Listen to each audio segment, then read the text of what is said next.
Me acompaña acá Juan Carlos Rodríguez, que es abogado, un referente político dentro de nuestra ciudad que integra actualmente un partido que se está consolidando de a poco. Hoy lo traigo para que me haga compañía y reflexionemos un poco sobre la actualidad y conocer su mirada, que nos puede enriquecer para que cada uno desde su lado pueda pensar, debatir, enriquecer de sus ideas. Gracias por estar con nosotros hoy. Gracias a vos, Alejo. Un placer, como siempre. Juan Carlos, estamos siendo abogado, creo yo que la cuestión de la exposición, de la palabra, de lo que es la verdad hablada frente a la justicia, frente a un jurado, frente al pueblo en sí mismo, ha cambiado en el tiempo y en esta época nos encontramos con que la palabra hoy se contradice como si fuera un panqueque y no pasa nada. Creo yo que, como me crié, la palabra importaba. Había un honor detrás de la palabra, había consecuencias a la falta de palabra. ¿Por qué hoy estamos en una época donde se puede el político contradecir constantemente y no hay un castigo social frente a eso? Pasan los años y siguen estando los mismos, sea el sector político que sea, porque estamos hablando tanto Juntos por el Cambio como el Frente de Todos, van cambiando las figuritas, pero siguen manteniendo discursos completamente contradictorios. Bueno, a ver, para desmenuzar un poco la pregunta, en realidad cada época ha tenido su realidad discursiva, digamos, ¿no? Ocurre que, bueno, quizá, vos sos más joven que yo, pero bueno, yo vengo de una época en la que si vos tenés tan en cuenta esto de que la palabra tenía un significado muy especial, imagínate mi época. Pero bueno, obviamente las épocas cambian, no siempre de la mano del cambio va un resultado positivo para no todas las circunstancias, ¿no?, de la vida, y dentro de esa está la palabra. Lo que pasa es que, bueno, si lo ponemos en primera persona, la palabra, yo tengo mi palabra sobre, mi opinión sobre determinada cuestión, que como vos le emparentaste a lo político, yo tengo la necesidad de transmitirla desde mi manera. Llegado el caso, y desde el Estado, digamos, ¿no?, desde las figuras del Estado, eso también cambia. Porque desde el Estado, el discurso, y más en esta época, es breve e inentendible. Esas creo que son las dos condiciones que debe tener para que la gente sepa que alguien habla aunque no lo entienda. Porque, digamos, ya no hay razones, porque se lo han propuesto de esa manera, para que el político que sea transmita algo. Yo creo que porque se han dado cuenta que hay un vacío total de ideas y que transmitir una idea particular está completamente devaluada. Y a la vez hemos caído, esto es necesario decirlo también,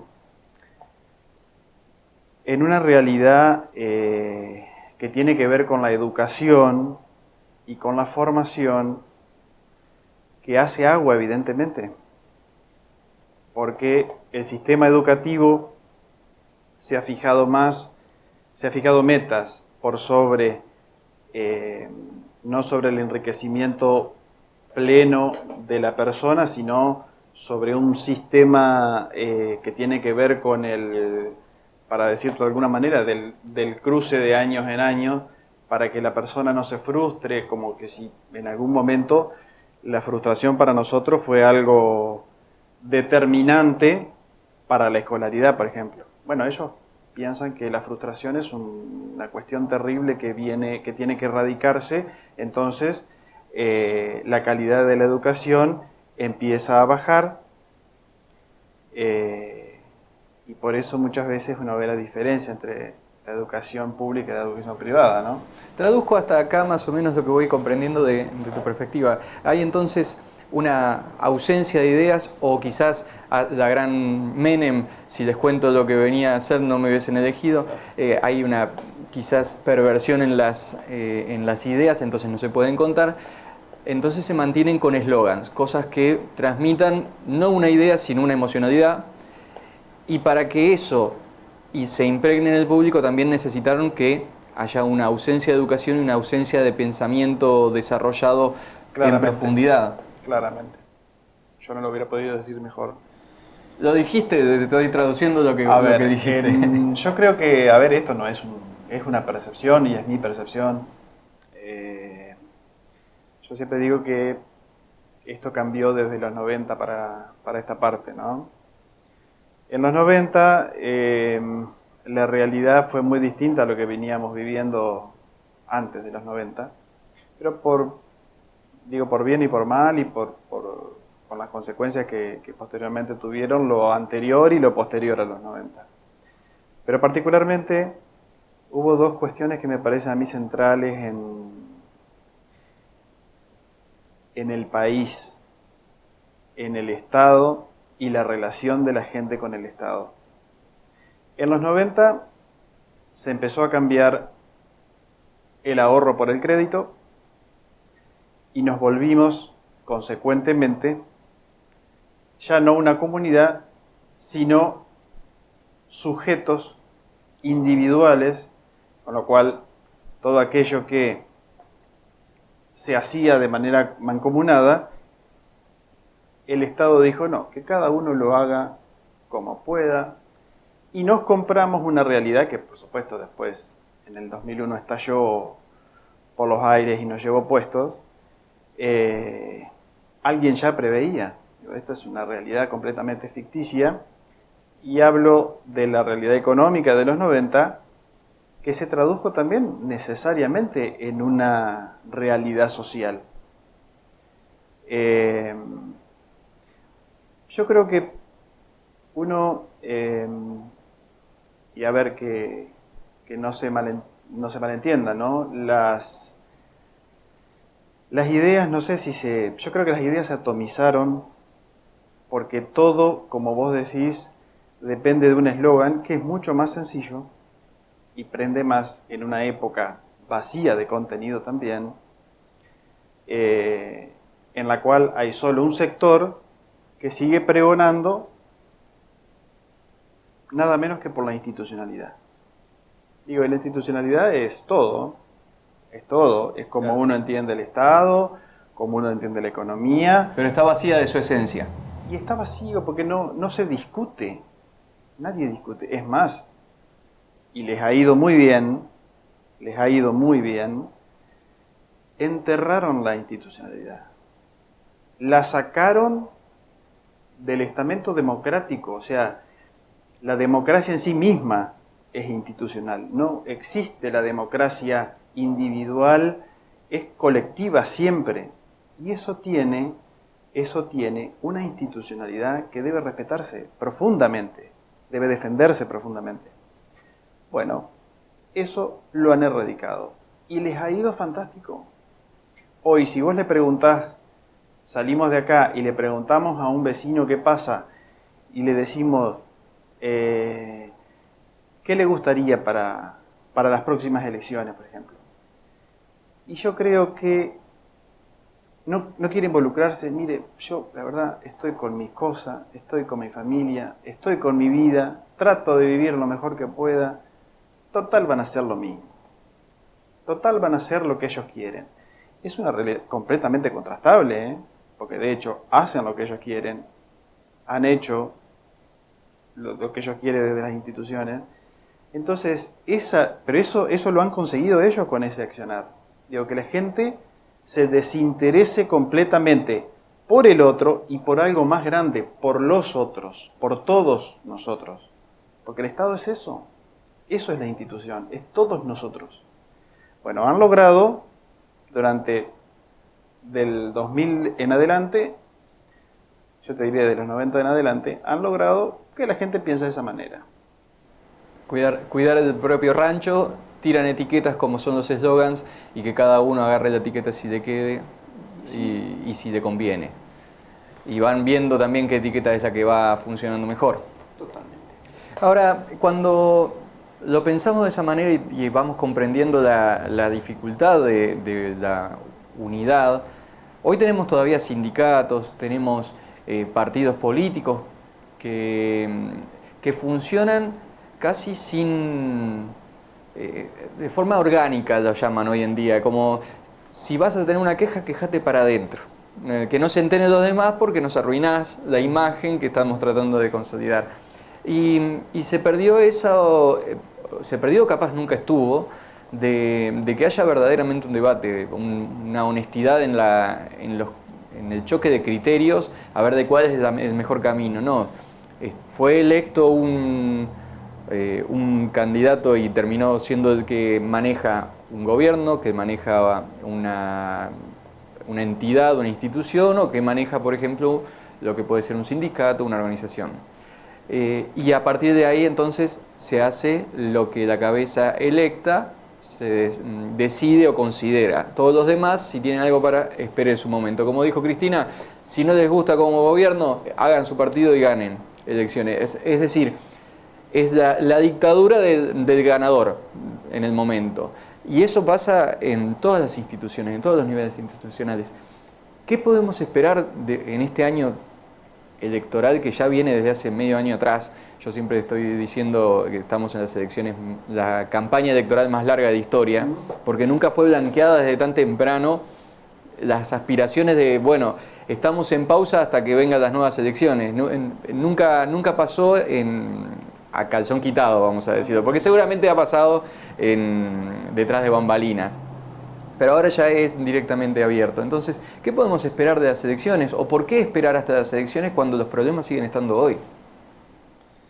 Bueno, porque en realidad esto es así, es una pulsión.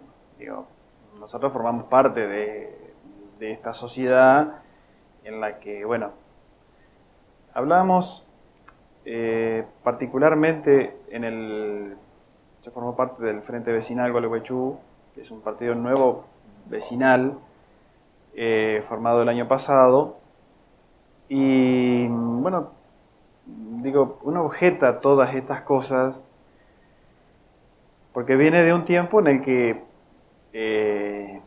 estaba esperanzado en los cambios, ¿no? O sea, cada elección era esperanzadora.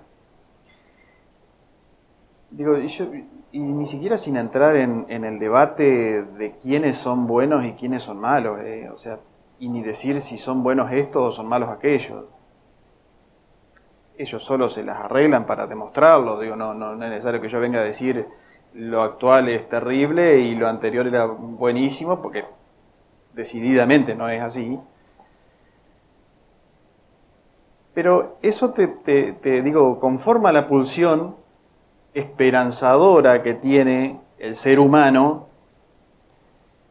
en que lo que viene va a ser mejor o puede ser mejor, y ahí entran a bajar las expectativas, que lo presente o que lo anterior. Hasta que uno se enfrenta con la mesa en la que están las boletas y uno dice, la pucha, a este lo vi ya, a este también, de este me acuerdo muy bien. Entonces, en el entramado político electoral que te lleva a una elección, es decir, para un partido político el armado de una lista, es muy difícil, digo, porque existe un aparato tan grande de todas partes que atomiza las posibilidades de cambio. Y ni siquiera hablo del cambio político, digo, hablo del cambio de personas. Entonces, digo, eso te lleva a necesariamente, porque somos seres humanos, repito, y va a esa situación, vamos hasta ahí. A pesar de todo, vamos y seguimos eligiendo. A pesar de esto también muchas veces elegimos y nos va horrible en la elección, digo, pero elegimos. Y tenemos ese sistema, y a lo mismo, al igual que pasa con la justicia, tenemos este sistema electoral y tenemos este sistema judicial que está clarito. Digo, no podríamos gobernar años sin más leyes que las que tenemos. Hay leyes que son casi perfectas, te diría. Que se han hecho en momentos políticos duros, en momentos políticos trascendentales, en otros no tanto, pero que sí nos han dado el camino para que hoy tengamos este sistema electoral en el que hay que manejarse. Por eso digo, pensarse en una irrealidad no es una posibilidad para un partido político. Uno tiene que pensarse en esta realidad en este sistema, en este tipo de juego. Exactamente. Que a veces es perverso.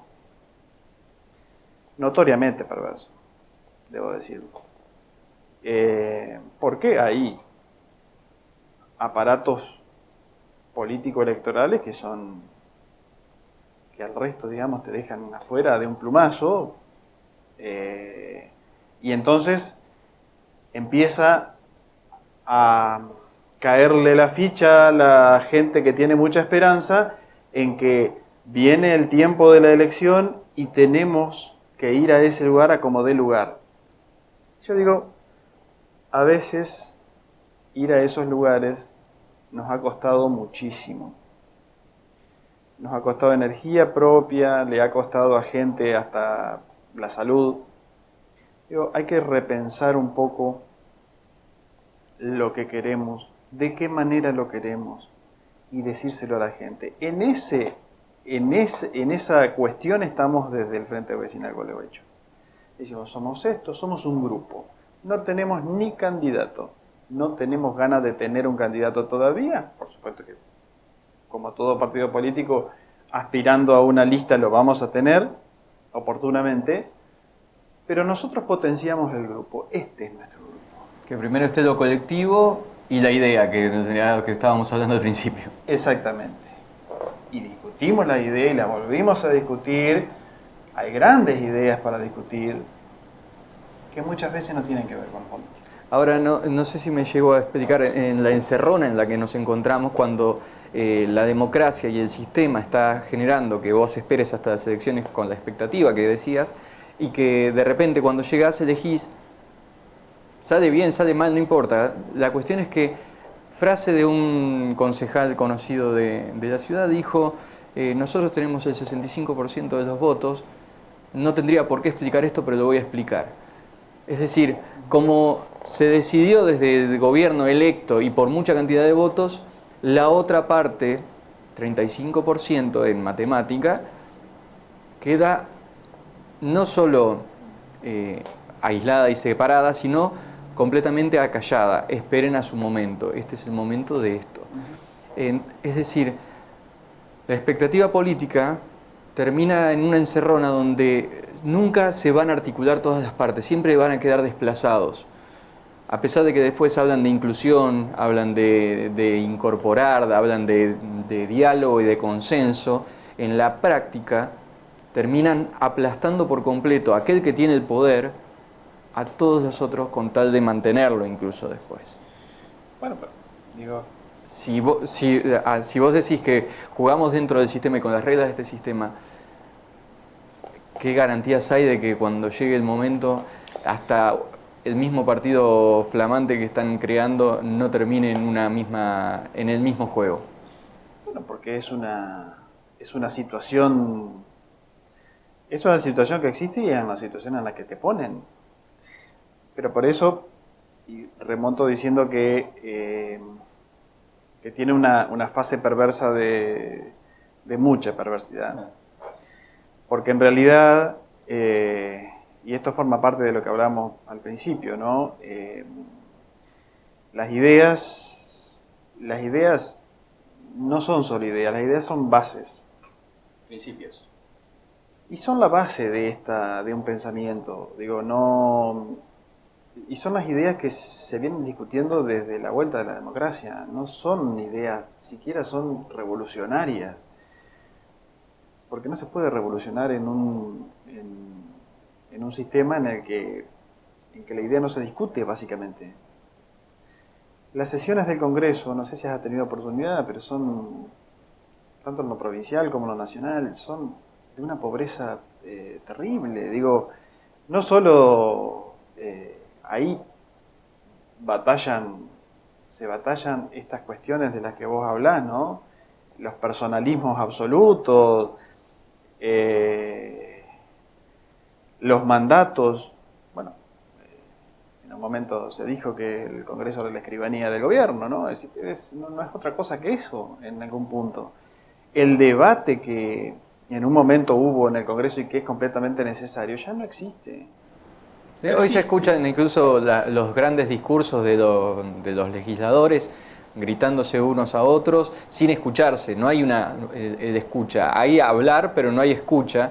Y cada uno va a tirar lo suyo. Ya se sabe casi cantado previamente cuál va a ser la forma de votar de cada uno. A lo sumo, uno o dos, de acuerdo a la última negociación, es el que va a dar vuelta a la torta. Yo digo, bueno, hay pasiones, hay lugares y momentos que son apasionados y que está bien que así lo sea, porque es la forma en la que uno defiende la postura, ¿no? Y yo también he estado en debates apasionados en lo que se dijo, lo que se tenía que decir. Y está buenísimo. El problema, que ni siquiera es un problema el resultado, porque el resultado, como vos decís, muchas veces es cantado.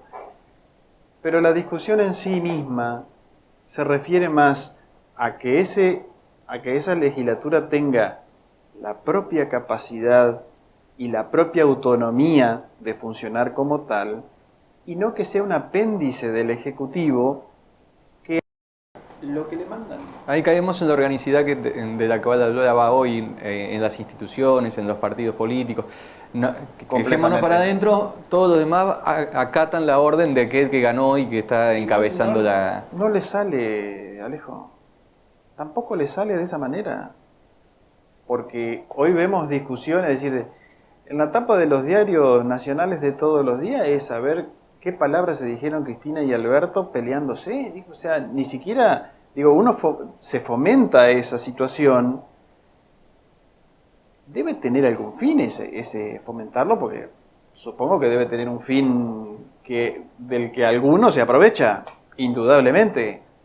No lo alcanzo a entender, pero bueno, esa es la noticia. Así que el propio gobierno que ha pasado, y está bien que pase, porque las disidencias tienen que salir afuera, porque es necesario. Iba a decir una mala palabra, no es necesario, pero es una discusión completamente absurda. En sí misma es una discusión que no suma absolutamente nada. Entonces, el contenido es tan efímero como las ideas que se discuten. Es así y no está cambiando para mejor. Desde ninguna parte está cambiando para mejor. Entonces uno tiene la leve esperanza de que de alguna manera pueda desde el llano dar una discusión sobre cosas completamente sencillas y que son carísimas para el vecino, carísimas son. O sea, crear desde las bases espacios como para poder dar vueltas a esa torta que ya está aplastándonos. Cosas que se hicieron en el pasado, discusiones que se dieron en el pasado y que ya no se dan. Porque obviamente no hay voluntad, porque todo se resume en una elección. Todo se resume en una elección. Obviamente en el resultado de la elección.